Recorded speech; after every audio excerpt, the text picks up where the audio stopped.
From the Newstalk ZB newsroom, this is Newsfix.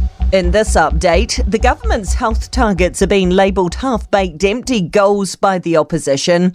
Labour's Aisha Verrill says the health system feels like an afterthought, coming out at the tail end of the 100-day plan.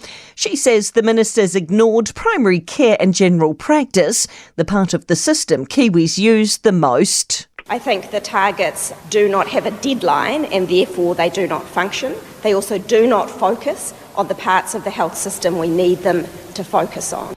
A maritime corridor to Gaza could begin operating this weekend to boost aid to the region. It comes days after Joe Biden said the US is planning to build a temporary port in Gaza. Most aid has been coming through airdrops, but they've failed to meet demand. The UN says a quarter of Gaza's population's on the brink of famine and children are starving to death. Ideas are flying over how to keep news media from going under, including introducing new levies. TVNZ's proposed cancelling 4 of its flagship news and current affairs shows following the announcement News Hub will be axed come June.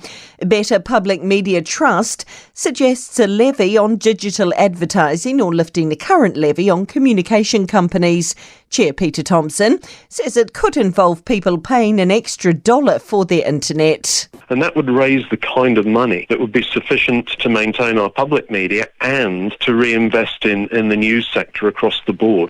The government's been asked to back up its tough on crime talk with action. It follows a string of robberies at Auckland petrol stations early this week with an increased police presence into the weekend. Motor Trade Association Simon Bradwell says while police patrols are a great start, long-term change will rest with the government. He says they need to address the cause of the crime. These people are often vulnerable. They're in the service station by themselves, sometimes at night. And if, somebody comes in, they're pretty defenceless. And that's news. I'm Donna Marie Lever. To sport, there's work to do for the Black Caps on day 2 of the second cricket test against Australia at Christchurch. Australia are 124 for 4 after dismissing the hosts for 162, with Josh Hazlewood taking 5 for 31. Black Caps seamer Matt Henry rates Hazlewood's efforts. Josh bowled exceptionally well. Obviously, watching him go about his work today was probably a bit of a blueprint for how we wanted to bowl out there as well. And it was a matter of being accurate for a long period of time and creating pressure, and he did that beautifully. Warriors coach Andrew Webster's pinpointing poor discipline as the key reason for their opening round NRL loss to the Sharks. The hosts have gone down 16-12 at Mount Smart. The Storm grinded out an 8-0 win over the Panthers.